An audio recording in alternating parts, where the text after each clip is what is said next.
6 surgeons, 4 locations, 1 goal: to improve the health and lives of people in Oklahoma.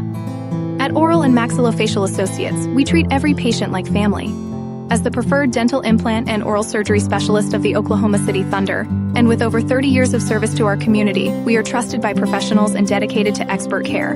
With 4 convenient locations around the metro area, we are here for you. Trust the experts at OMA. Visit our website, www.omaok.com. Hello and welcome, football fans, to the Skordle Pater Pick'em Show. I am your host tonight, Andy Campbell, and I am joined, as always, by Tom Nelson and Mark Rogers, the voices of Skordle, and Jacob Diesehorst. Our 2 special guests tonight, we have Lane Jones and Dr. Eric Johnson. We've had Lane on the show many times, former coach and athletic director in Oklahoma, but now he spends his days owning and operating HTO locations around the state, and especially in the metro area. Lane, welcome back. Good to have you on the show. Looking forward to your game picks and your food picks tonight. Well, thank you. It's good to be here. I'm only here for the food picks because my knowledge of high school football is I stay in my lane. So I'm glad to be here. Our second guest, as I mentioned earlier, Dr. Eric Johnson. Eric is an orthopedic surgeon at OSSO in Oklahoma City.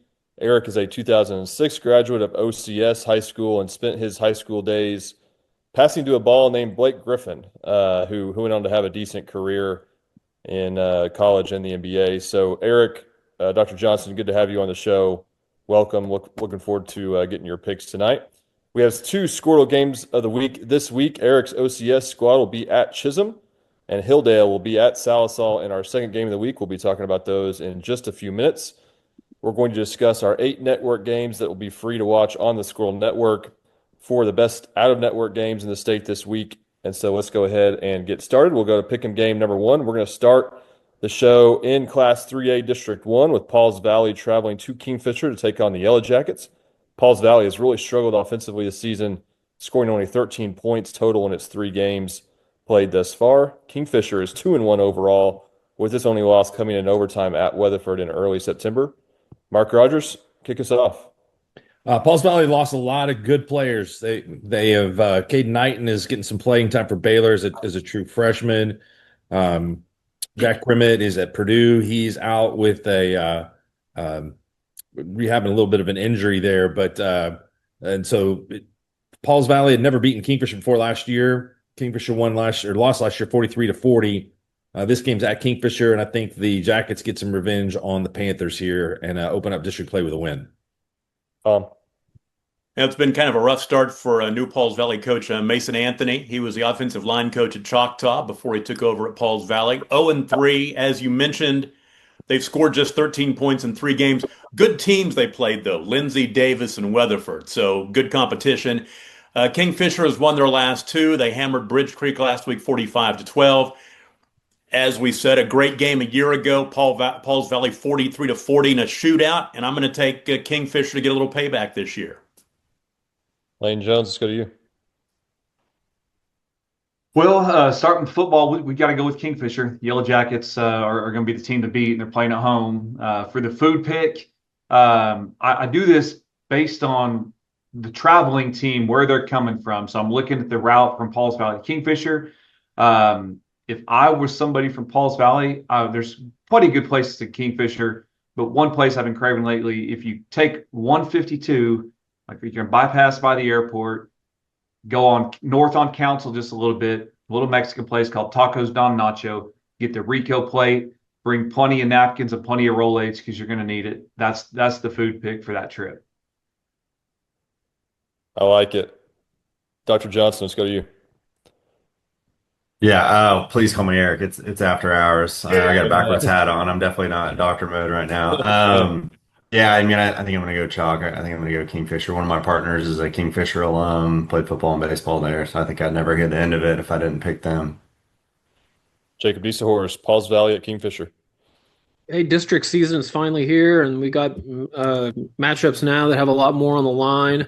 Like the guy said before, this last season, this was a really competitive game. Pauls Valley had probably the best team they've had in a long time. I think they're in a little bit of a rebuild, kind of a new era, younger starters, less tested players.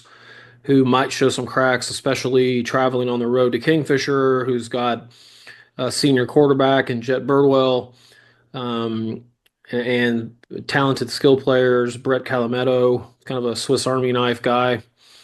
Kingfisher's just got a good thing going so far this season, and just that one close loss to Weatherford. I think Kingfisher's one of the top teams in Division 1 3A, and I've got them a 21-point favorite at home, and I see them winning the game 38-15. All right, the entire panel taking the Yellow Jackets. Let's go to Pick'em game number 2. It takes us to Class A2, District 3, where the 3-0 Central Sallisaw Tigers will host the 2-1 Wewoka Tigers on Friday. Central has found a way to win close games early in the year, but Wewoka had an impressive 34-22 win at Velma Alma 2 weeks ago before a bye last week. Tom, give us a preview. Wewoka at Central. Well, Wewoka has already matched their win total of a year ago. They had 2 wins last year, 2 wins already, including that, as you said, the impressive win at Velma Alma. That's a tough place to play. Darius Woods, he's a sophomore quarterback, had a big game against Velma, 6 of 8 for 95 yards and a couple of touchdowns. Another 103 yards and a touchdown on the ground in that ball game. Central Salisaw's 3-0 with wins by a total of 19 points over teams that are a combined 1-7. In a battle of the Tigers, I'm going to pick Wewoka in this Cat 5. Mark Rogers. I got to try tacos. Is it Don Nacho? Yeah, Tacos Don Nacho. I drive by there quite a bit, but I've heard it's really, really good. So I'm glad to hear that you recommend it because I trust you, Lane. Caden Boswell is doing a really, really good job with Wewoka. They'd won 2 games in the last 4 years. The last time they had a really good season was 10-1 in 2020. Tom mentioned Trey Woods, Ladarius Woods, Mike Pisa, Bill Stevens are some really good players at Wewoka that are doing a good job for them this year. This is a tough game. Wewoka's win over Velma really got my attention. I'm going to take Wewoka over Central, but I think this one could go either way. Lane Jones. Okay, yeah, football, I'm going to go with Wewoka as well. And then jumping on to the important stuff, the food side of it, it's a pretty good little drive from Wewoka to Sallisaw, but it will take you right through Shakota, Oklahoma. My dad used to be an assistant principal and athletic director there. And I remember when I got to go to June's in Shakota for the first time, I had a chicken fried steak, and that's all I've ever had every time I've been back. June's chicken fried steak in Shakota for the win. Sounds good. Eric Johnson. Yeah, I think I'm going to go Central Sallisaw. For my modest research, looks like they got some good depth, but looks like it's probably going to be a toss-up at the end of the day. Jacobs, go to you. Wewoka at Central Sallisaw. Yeah, this is one of those games that kind of hard to pick. I think these are 2 teams that we haven't got to talk about yet this season, and Central Sallisaw sitting pretty at 3-0, and Tom mentioned that they've played in a lot of close games. So I think that kind of cuts actually in their favor a little bit. I think the fact that they've won those close games will come in handy in a game like this. Wewoka obviously, coming off riding a big win, but then having to go on the road. Central's senior quarterback Braxton Goodson has been a star for them this season, and they're very talented up front. Their line play and physicality has been a difference in those close games. I think Central's defense will be tested by Wewoka, but I have Central a 8.5-point favorite at home, and I have them winning the game 30-20. Yeah. So one of us ain't going undefeated this week like we did last week, right? Right, Jake? Oh yeah, I wasn't going to mention that. Thanks for bringing that up, Tom. We did I'll bring it up. WewokaTigers.tv for that matchup. The announcers on that Score Network page do a fantastic job. Shout out to them. Let's go to 8-man football for our next pick'em game, Class B. The Garber Wolverines are 3-1 on the season, with its only loss coming to Cherokee a couple of weeks ago. Covington Douglas 2-1 after a 44-6 win over Cashin's JV team a week ago, playing some 8-man football there in Cashin. Tom, tell us about this matchup. Well, first of all, how many War on 74s are there? You've got what? Washington Purcell, you got Cashin Crescent. Any others? There's some down south, I think. I think there are two. Yeah. The one that I'm most familiar with is Covington Douglas Garber, 9 miles of Highway 74 pavement between them in eastern Garfield County. Both teams are, maybe in a little bit of a rebuild mode after losing quite a bit off of teams that made it to the state semis in their classes a year ago. Brian Smith has handled the Wildcats and given their quarterback position to a freshman, Matt Castile. He was 11 of 13 for 259 yards and 3 touchdowns last week against Ringwood in a big win. Garber's Aiden Johnson has thrown 12 touchdowns and no picks through 4 games. He's got some really good weapons around him. Caden Ramsey and Nick Nahara are productive receivers. Cord Southwick is rushing for over 100 yards a game. Covington Douglas has won the last 3 in the rivalry, including a good one last year that we broadcast in the Game of the Week. But I think that Garber has more weapons this time around, and I'm going to take the Wolverines. Mark. I did not go undefeated last week. Frankly, my picks have stunk this year. But you know what? I'm not going to back down now. This is a game, the War on 54, where I got murdered a couple of years ago by picking Garber when they lost 50-0. Yeah. But I am picking Garber again. No, this is nothing against Covington, who's had a great run. Love Coach Smith. Love it when he comes on here and comes on the show and picks. But I'm going with the Wolverines here to get the win over the Wildcats. Eric Johnson, I know you've been watching a lot of 8-man tape out in western Oklahoma. Let's get your pick for Covington Douglas at Garber. Yeah, these are tough. OCS was actually 8-man when I first showed up there, and I played for a little bit, and mostly middle school before I saw the light for basketball.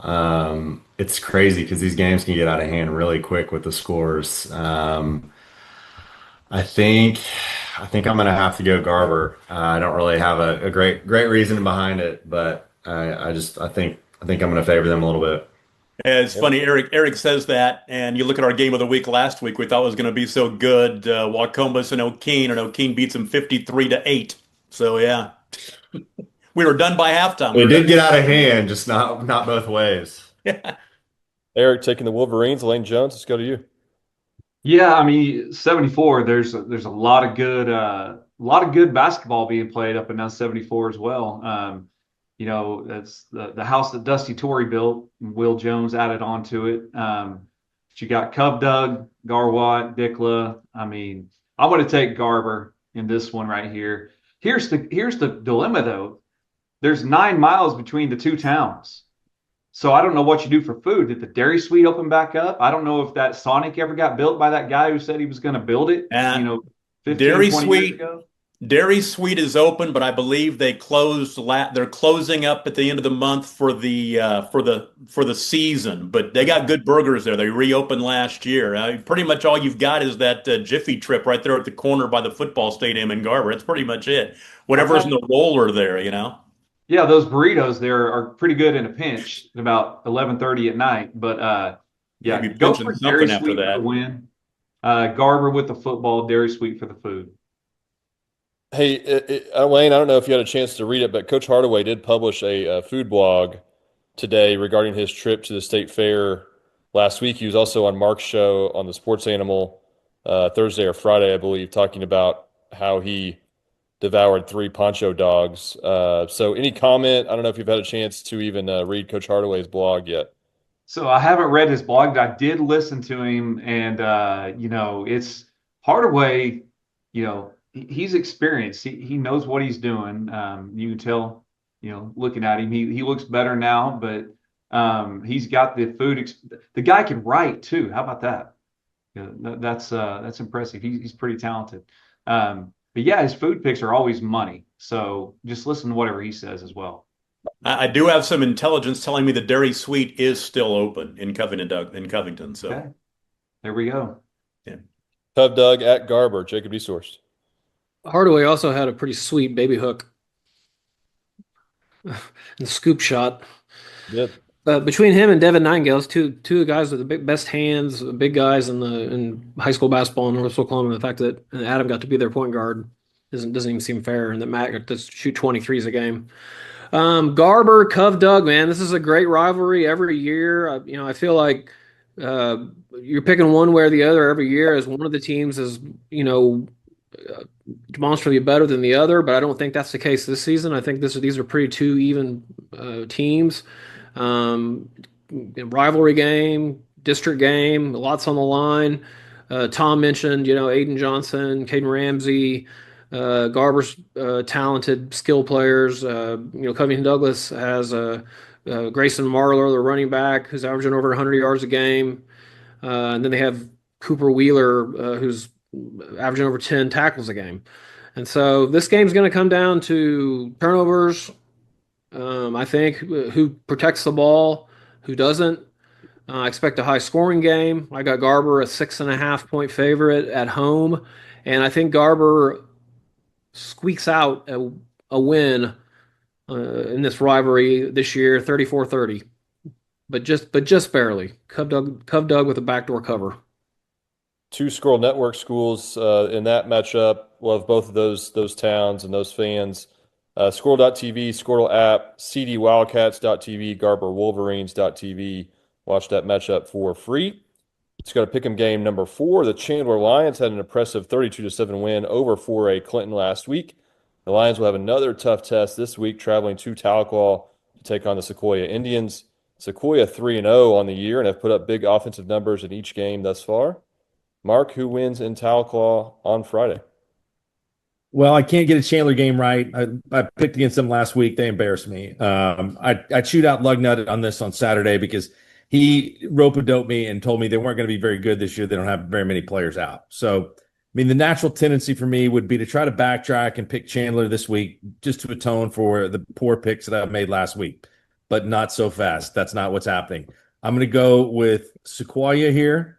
Creighton Sapp, Hudson Hendricks. Hudson Hendricks' coach's son. Believe that he has had a great start to the season. 3 touchdown receptions in the game last week. They've absolutely annihilated some of the teams that they've played. They had a very favorable comparative score in their game against Prairie Grove, Arkansas, to Coweta, which is a top 6-7 Class 5A team this year. So I think Sequoia Tahlequah is very underrated in Class 2A. They're, I think, going to be a factor and have a chance to have some success in the playoffs. So I'm going with the Indians in this game. Tom Nelson. Well, this is a big game for that second first-round home game in 2A1 District 4. Keep in mind that Metro Christian is in this district, so I think everybody else is playing for second. The coaches picked Chandler second and Sequoia third before the season, and the Lions have had 2 really good wins over Stroud and Clinton and an ugly loss to Lone Grove. Sequoia is 3-0, but the teams they've beaten are combined 1-8.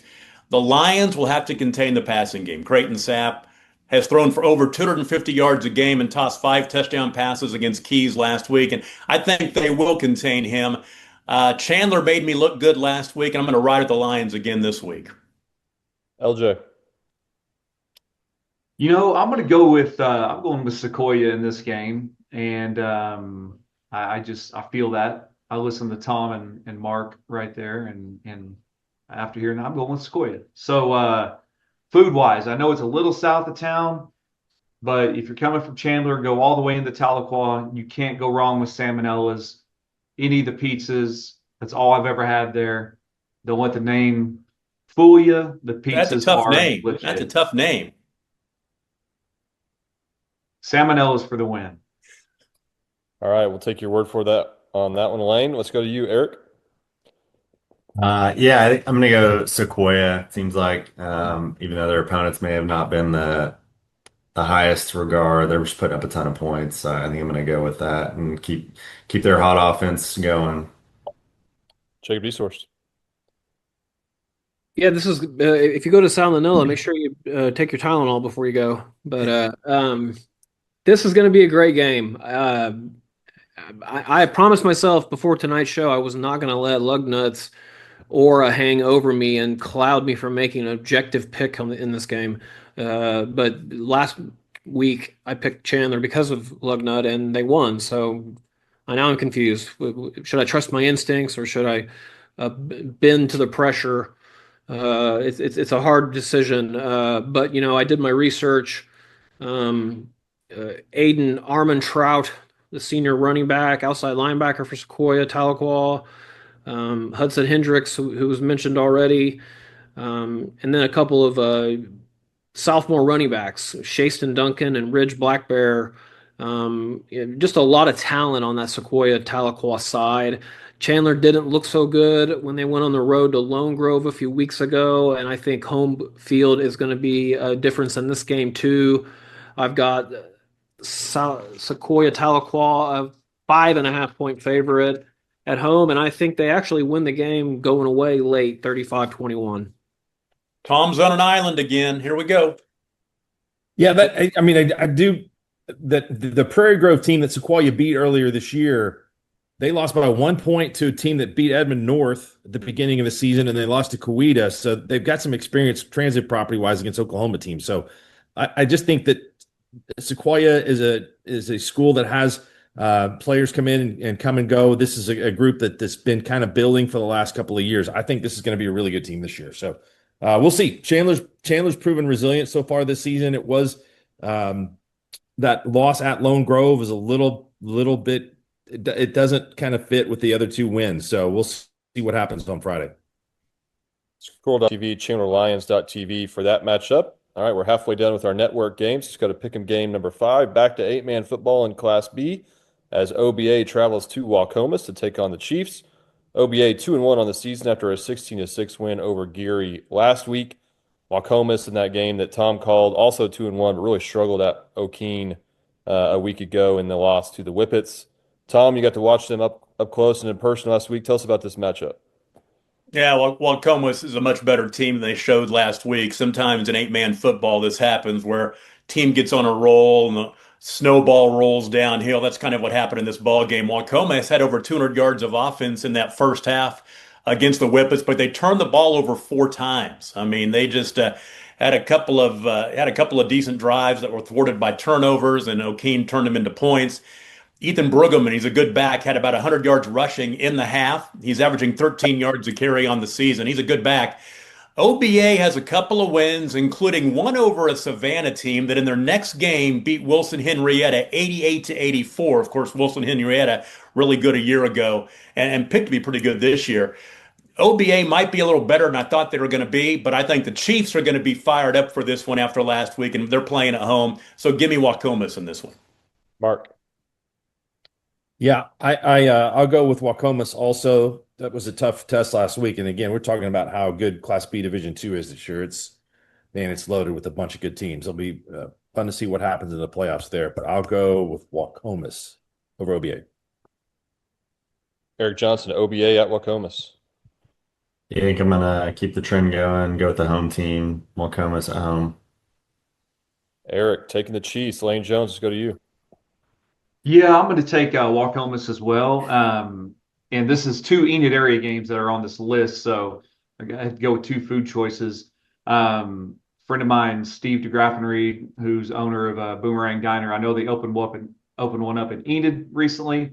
So if I'm coming from OBA, I got to swing by and check out Boomerang Diner. Get burger, get breakfast, whatever. You can't beat breakfast for lunch, breakfast for dinner, breakfast for a snack, whatever. So give me Boomerang. Enid is a 3 boomerang town, 3 boomerang town now. Can you believe? And we're big time. Don't have a movie theater, but 3 boomerangs. Wow. And a Texas Roadhouse. Yeah. Jacob Deeshorst, go to you. OBA at Waukomis. Yeah, this is another rivalry game, district game. Start the season off. Both these teams want to start district playoff on the right foot. OBA has a sophomore Cal Kayot now at quarterback, coach's kid. He's got to step up, get more comfortable, and he's got some leadership around him. But OBA is pretty slight on seniors, I think, this season. I think they have just 2 or 3 seniors out and getting a lot of underclassmen getting experience, which will bode well for them, in the years to come. Waukomis, on the other hand, both these teams have gotten blown out once. OBA by Sealing 46-0, and then Waukomis last week against O'Keene. Uh, I think Wyatt Smith and Mark Mitchell, the veteran presence will be a factor in this game for Wacomas at home, and a game that'll probably be a little closer than most of us think. I got Wacomas a 12.5 point favorite at home, and I think they win the game 34-20. All right, everybody taking the Chiefs. Did you know Career Tech trains Oklahoma's essential workforce? Or that Career Tech is Oklahoma's leader for Earn While You Learn apprenticeship opportunities? Did you know Career Tech programs are a low to no cost educational path? Or that Career Tech can help you learn by doing.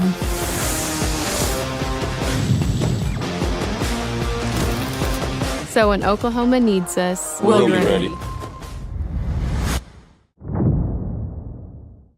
So let's go to pick'em game number 6, 2A2, District 2. The Beggs Demons, 2-1 so far in the season with wins over Henrietta and Okmulgee. Beggs will host the 1-2 Community Christian Royals on Friday. CCS really struggled against Washington and Mount St. Mary's in their first 2 games, but had a big 35-17 win at Cassidy 2 weeks ago before a bye week. Mark Rogers, who gets the win in Beggs on Friday? I will go with Beggs. And this one, I know that Community Christian, those are 2 tough teams that they've had to play. The Mount is off to another really, really good start this year. We'll see if they can kind of keep their momentum going. So I'm going to go with Beggs. Tom. Yeah, Community Christian, we talked about it, lose to Washington and Mount St. Mary, beat Cassidy a couple of weeks ago, had a last week off, which is great when you can schedule that bye week right before district play. You know, Beggs played last week. They blew out Okmulgee 55-8. Beggs won this game by 10 a year ago, and I see a similar result this week. Golden Demons for the win. Lane. Yeah, I'm going to go with Beggs as well. There's two games on here for restaurants where I have not been. But ironically, just in the last week, somebody was telling me about this, and this is the second time I've heard it, about a restaurant in Beggs called a restaurant in Okemah called The Founder. So you're coming from Community Christian, you're going to go right through Okemah on your way to Beggs. So stop in Okemah, try The Founder. I've heard a lot of people talking about it, and a buddy of mine talked about it last week and said it's excellent. What do you get at The Founder? Any intel on what we should order? So if you look at their menu, I mean, I don't want to recommend something that I haven't had, but the menu is pretty select. I mean, they have steaks are all over the menu, a lot of bar food. The ribeye the 16-ounce ribeye looks pretty good. So, but it, I haven't been there, so I'm gonna have to go off some friends' recommendations. Eric Johnson, let's go to you, Community Christian at Beggs. Yeah, I mean, I think it sounds like smart money is with Beggs. Community Christian has some good momentum, but going 2 Beggs and Beggs has been rolling. Jacob. This is gonna be a fun game.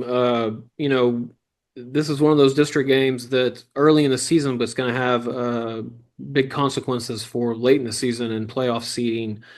Community Christian, I have to mention one of their players, young man by the name of Carson Raycroft, whose dad, Brandon Raycroft, is one of the greatest Cherokee chiefs of modern time and a good buddy of mine, a big OU guy. And his son, I know, is only a sophomore, but I know he's one of their defensive playmakers and one of their linebackers. But Beggs has a lot of playmakers too, and they have a home field advantage in this game. Trey Ross, I know he's a big play threat. Jordan Wesley, senior, on both sides of the ball. He's a playmaker. And then there's going to be a really good matchup up front. CCS has James Peterson, the offensive lineman, who's getting some D1 looks, going against Aiden Taylor, who's a big-time pass rusher for Beggs. I got Beggs a 10-point favorite at home. I think it stays closer than that, but I do think Beggs just has a little bit too much talent on the skill player wise, and they win the game 28-20. Have to give a nod here to Skordle producer Corey Rogers. His son plays football at CCS. So Corey does so much for Skordle. We really appreciate him, and best of luck to him and his son this week at Beggs.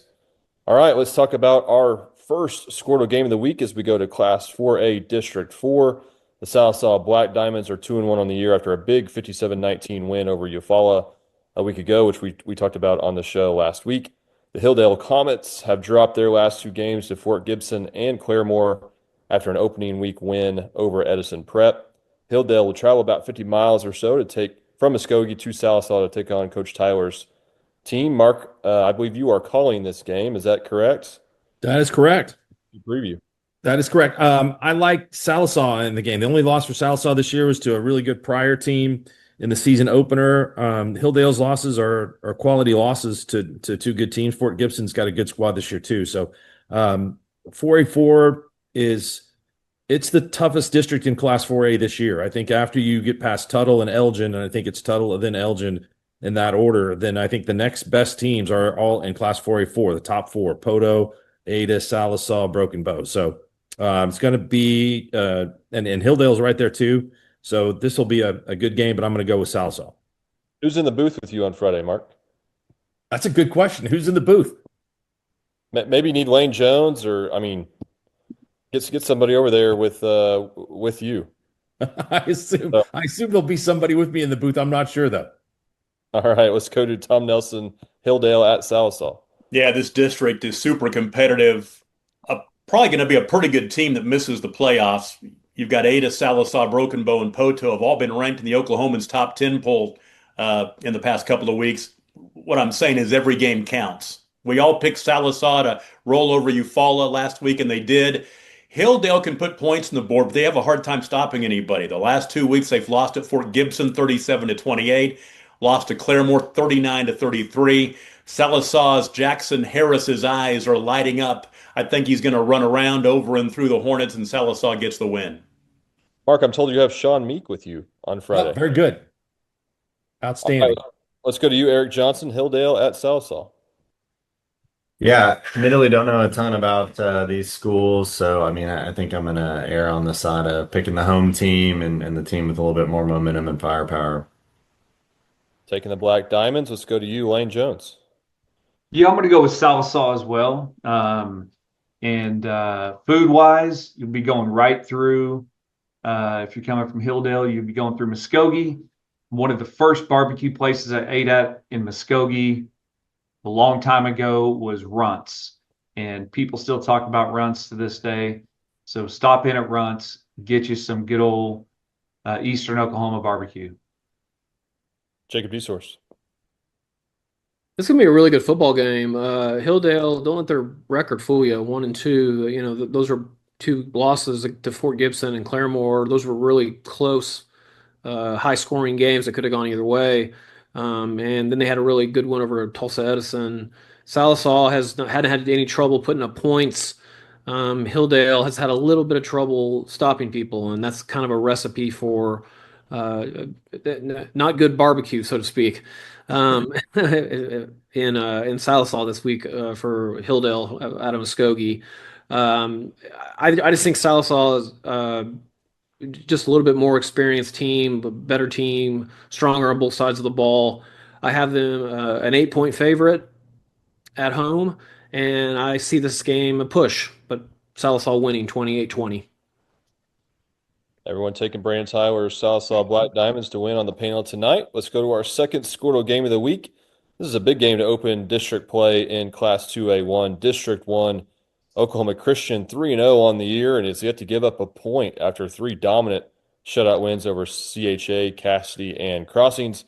Chisholm Longhorns fell in 0 week to Metro Christian, but have rebounded nicely with 2 wins over Hennessy and Newkirk. Tom, you're calling this game on Friday with Adam Diesehorst. What can we expect to see in Enid on Friday? Well, first of all, I'll say I appreciate you guys keeping the sick guy close to home as I get a home game a couple of miles north of my house here. I'll be at Longhorn Community Stadium. And these two teams have played every year since 2018. OCS has won 6 of those 7 games. But last year was a great ball game. OCS won 25-22. Cameron Condor is the new coach at Chisholm. He came from Enid High, and he's got the Longhorns off to a good start, 2-1. First game out, they hung with Metro Christian for a while. They led Metro Christian at the half in that game before losing 35-18. Since then, they've won big over Hennessy and Newkirk. OCS hasn't given up a score yet. 3 shutout wins over Christian Heritage, Cassidy, and Crossings by a combined 118-0. Creighton Allen is completing over 80% of his passes for 217 yards a game. His favorite target is Eli Winter. They got a good blend of skill players and good linemen, which allows them to do a lot of things on both sides of the ball. Chisholm quarterback Connor Quintero, he's been on point. He had almost 400 yards passing and 5 touchdowns against Tennessee. He's got several really good receivers to throw to. He can spread it around. The key Friday night is for their big, experienced offensive line to keep Connor clean and give him a chance to find those guys. These are 2 teams that look pretty similar. Had a chance to go back and forth today with assistant coach Rick Luchin for Chisholm, and he thinks that this should be a really good ball game with a couple of teams that look pretty similar. And Longhorn Community Stadium should be rocking on Friday night, and I'm looking forward to calling this one. Mark Rogers, OCS at Chisholm. I think it's pretty close. I mean, in this district, each of these teams, I think, could host a playoff game. The winner of this probably does host. So I will go with OCS on the road in a tight one. All right, we've got to go to OCS alum, Eric Johnson. Yeah, so I think Tom said a lot of it. Creighton Allen just putting up an insane amount of points, and they're not giving up any at all. Obviously, I think the competition's a little different than at Chisholm, but I go with OCS. Creighton's dad's a friend of mine. It sounds like he's eating and breathing football this year, so I got to go with the alma mater. All right, let's go to Lane Jones, another food pick for Enid. Yeah, and as a former resident of Enid and a former resident of Carrier, which is part of the Chisholm School District, I'm going to go with the Longhorns in this game. But for the food, there's so many good places in Enid to eat, and I know Adam, I wish he could give some of his opinions on here too, but I know one place that's one of our favorites is the Flamingo. Stop there at O&K Garriott and Van Buren. You can't go wrong. Frito chili pie, chili cheese nachos. Go see Pam for a pickled egg. Double meat cheeseburger. That's my go-to, is the double meat cheeseburger. And then a side of just Ruffles potato chips. And so they've expanded their menu over the past couple of years too. They're not just cheeseburgers and chips anymore. They've got a lot of different stuff on the menu now too. I heard they have tater tots. Is that correct? I think so, yeah. Yeah. Well, I still got to go with the chips because that's what, that was their thing That's until tradition. Yeah. Yeah, I've been there with Adam a few times. He always gets a single patty cheeseburger, which is very disappointing. But got to go double patty. Double meat. Got to go double meat, double cheese. All right, Jacob Beaslehorse, go to you. OCS at Chisholm. Yeah, OCS has been impressive, man. They come out and run the gamut, so to speak, on the 3 private schools they've played. Christian Heritage, Cassidy, and Crossings have been no match. CS, his offense has been explosive and defense has been stingy. Chisholm's shown they can play with top competition in Class 2A, Class 3A. They, hung tight with Metro before Metro pulled away late, and then had a couple of really huge wins, blowing out Hennessy, which I think has surprised some people. That score, 53-14, and then Newkirk blanked them 41-0. Just going to be a really good football game. A lot on the line for these 2 district opponents in 2A1, District 1, I believe. I thought this game was at OCS, and if I come to find out when the show started, it's at Chisholm. That changes everything. I know these 2 teams played a very close game last season, with OCS coming out on top. Just too much firepower, I think, for OCS. Chisholm's got a really good team. They got a really good hard-nosed defense.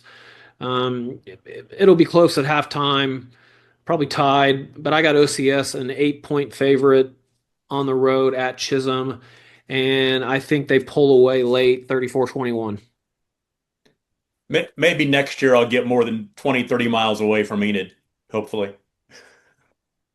Well, we're all pulling for you as always, Tom. I know you're doing well. Happy to report that on Skordle on the Pay Dirt Pick'em show. Tom is winning his battle, and we're really happy for you, Tom. So Thanks. I appreciate that. all right, we that's our 8 network games you can watch for free on the Skordle app, Skordle.tv.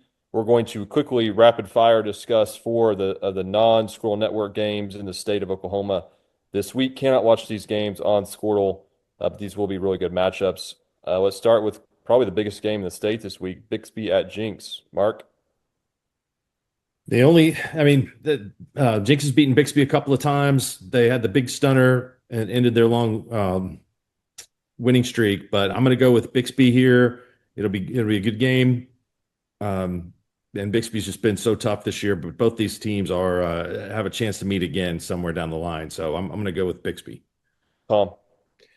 Yeah, Bixby showed how far above everyone else they are by destroying Choctaw 57-7 in the battle of your 6A number ones last week. Carson Kirby was 13 of 15, 179 yards and 4 touchdowns. Bixby's the big dog now, and they will get their big win in this series.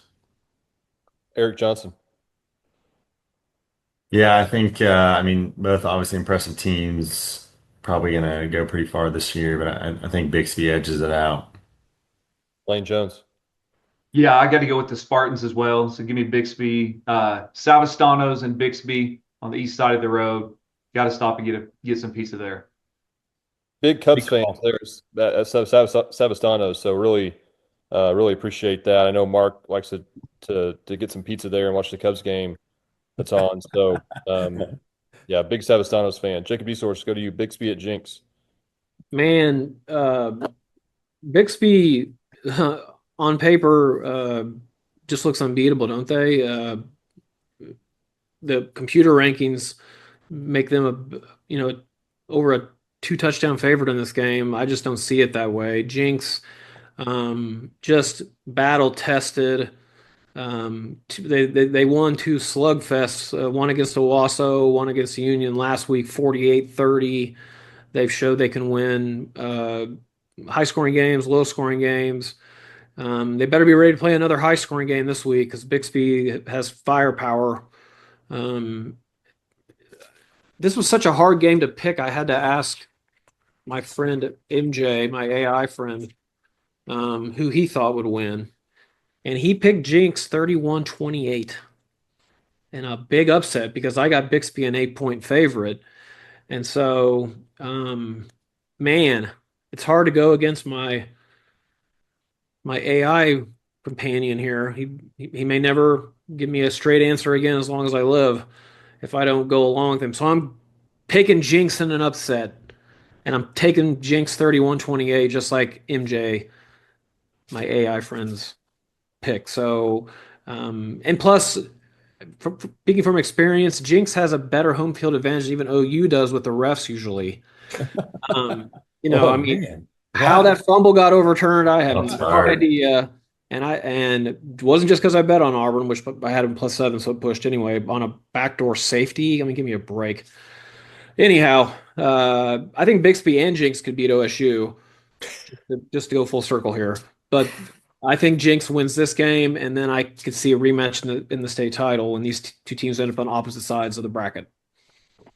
All right, let's stay in Class 6A. Owasso at Broken Arrow. Mark? Wow, tough one. Broken Arrow, they beat Mustang. Also lost a close one to Fayetteville. It was really, really good in Arkansas. Owasso's losses are to Jinx and Bixby, but I'm going to go Owasso here. But I think this is a coin flip. Tom? Yeah, both teams come in, took last week off. So they come in rested. Owasso get those big losses to Bixby and Jinx out of the way. And BA had that nice win over Mustang, that game we talked about a couple of weeks ago. Owasso's won 7 of the last 8 in the series, pretty convincingly for the most part. I'll go with Owasso in this one. Lane Jones? Yeah, I'm going to go with the Rams in this one. That's going to be a good football game. But yeah, I'll take Owasso. Food-wise, this is the other place I have not been, but I've had several people recommend this place. It's on Main Street in Broken Arrow. It's called Sherry Ann's Trattoria, Italian food. It Fancy. looks amazing. I don't know if any of you have been there, but I've had several people recommend it. My cousin who lives over there, he's an attorney in the Tulsa area, and he swears by it. All right, Eric Johnson. Yeah, I'm gonna go BA at home. Seems like both coming off some rest. They've got a little bit more momentum coming in with some wins, so I'm gonna go BA at home. Jacob Owasso at Broken Arrow.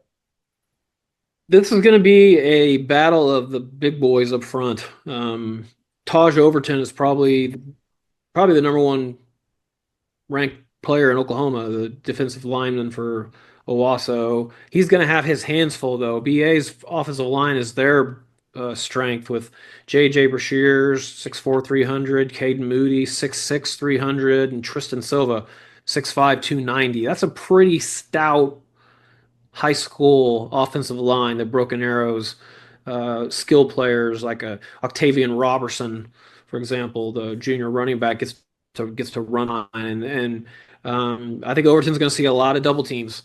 I think this game's going to stay close. Owasso,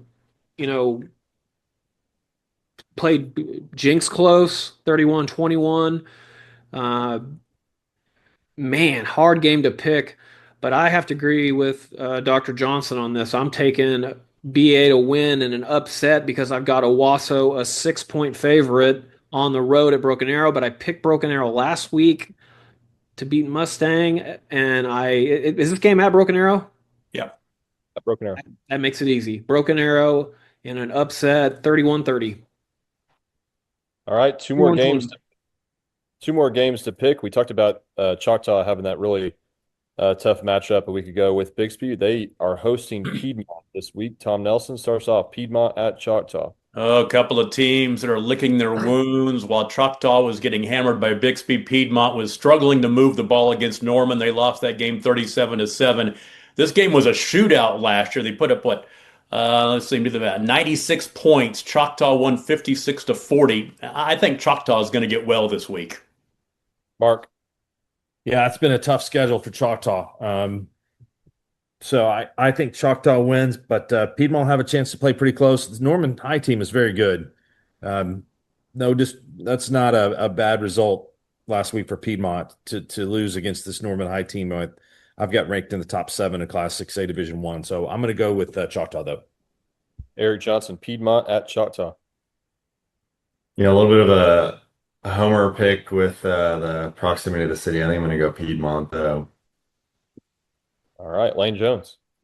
Yeah, there are a couple teams over the last several years that have shown they have trouble stopping the flex bone. I think Choctaw is one of those teams. Give me Piedmont, and I have to take Piedmont, and because I live here, I'm on the school board. Jeff Hall will find a way. And food pick, just swing over east a little bit to Hera and hit up Arroyo's Mexican. It's a little strip mall at Hera Road in Reno. We found it during summer softball season, and you may not make it to the game if you hit the menu the right way. So that's my food pick. Jacob Diesehorst, Piedmont at Choctaw. Piedmont kind of got brought back down to earth a little bit last week playing Norman. Choctaw is the best 1 and 2 team in Oklahoma. I got ripped on my Facebook page the other day on my power rankings when I had Notre Dame ranked at 1 and 2. Some of my buddies were, how can you have Notre Dame ranked on 1 and 2? Like, well, Choctaw's number 2 in the state, and they're 1 and 2. It's all about who you play and how you look on in that football game. And Choctaw, despite losing twice, is still one of the teams to beat in 6A2. And Piedmont, I think, that offense gives them advantages against teams. I agree that last season Choctaw did not do a good job stopping the run, and that's why the game got so high scoring. I think they improve on that. I think Landon Gatson, the senior quarterback for Choctaw, is the difference. Choctaw, just too much for Piedmont, and despite the homer picks from our guests, I know they're just trying to keep their clientele and their family and friends happy, understood, but won't go away happy coming home from Choctaw. Choctaw's a 2-touchdown favorite, and I think they cover 37-21. All right, guys. Last pick of the night, Colcord at Wyandotte. Mark Rogers. We had got one from the far northeast corner of the state in this one. Both these teams I like. I'm going to go Colcord, but I think that both these teams are definitely top 10 caliber. Salina is also pretty good in this district, so there's going to be some really good games up there this year. Tom. Yeah, they're both off to good starts, 3-0 with easy wins, but this is the first test for both teams. Wyandotte has a lot of experience and a good dual threat quarterback. His name's Hunter White. He's passed for 225 yards and rushed for 110 yards per game in their first three. Colcord has dominated this series. They smoked Wyandotte last year 48-0, but the district coach has picked Wyandotte higher than Colcord before the season, so I'm going with the Bears to get their first win over Colcord since 2011. Last food pick of the night, Lane Jones. Yeah, I'm going to go with Wyandotte with the football win. Kind of torn on. There were several restaurants that came to mind in Grove. One of them, a Mexican restaurant, when our buddy Will Jones used to live over there. I think we hit this once. I've been back another time. It's Casa Gutierrez. It's a little Mexican restaurant right there in the heart of Grove. Of course, if you want to veer off a little bit, go hit the Shebang right on Monkey Island. It's a little out of the way, but that's a great place as well. Eric, let's go to you. Yeah, I'm gonna go Wyandotte at home. Just looks like they don't have any trouble putting up points. Jacob. Speaking of The Office, I was actually watching Office reruns during the second half of the OSU game, as opposed to the second half. And I also boycotted the best half. Going to have to sit in the stands. It was just so bad. Things are not well in Stillwater right now, though. We still had a good time at Zeta Dad's Day. Gotta say hi to my college girl, Hannah Deese. Man, this is gonna be a good game. Colcord's, sitting high in the rankings. Had their way in this series of late. But Wyandotte's got the best team they've had in a while. Both these teams are 3-0. Both these teams are, top 10. This is such a big game for home field advantage in the playoffs. Really tough game to pick. I got Colcord a 4-point favorite on the road, and despite the fact that my computer friend thinks Wyandotte's going to win, I'm going to go against him this time so I can see how that goes next week when I picked it with him and against him in the other one, in these toss-up games like this one that's going to come down to turnovers, who plays better, who wins the line of scrimmage, and who's ahead on the scoreboard when the clock strikes 0 in the fourth quarter. I think it's going to be Colcord, 28-27. Casa Gutierrez looks like it's maybe one of the top places I've ever seen that's gone into a Captain D's. So I think that looked into the pictures, they've made an improvement there. Is it closed? You're telling me it's closed? No, it's just it's I think it inherited a former Captain D's. Oh, it used to be. Yeah, it used to be something. Yeah, right. This is not an original building. No, absolutely some not. other kind of casa. Yeah. I think you couldn't smell the grease when you went in there, like from the fryer from the fish. It looks pretty good. It was solid. I haven't been there in several years, but it was pretty good. Yeah, it looks real good. A lot of great food picks tonight from Lane Jones. As always, really appreciate every time Lane comes on the show. Eric, great having you on the show as well. Look forward to having you back on at some point in the future. And thank you, fans, for joining us on the Skordle Pay Dirt Pick'em Show. Be sure to tune in to Skordle.tv or the Skordle app so you can watch the network games we just discussed for free. Thanks, as always, to our sponsors, as you can see at the top of the screen. Enjoy all the football this week, Oklahoma. We'll see you next week. Satisfy your sweet tooth with a Brahms old-fashioned banana split. Crafted with a delicious banana, split down the middle and filled with not 1, but 3 scoops of Brahms premium ice cream flavors. To complete this masterpiece, all your favorite toppings are poured on each scoop to bring it all together in a perfect harmony of flavor. Treat yourself to an old-fashioned banana split at Brahms, where every spoonful leaves you wanting more.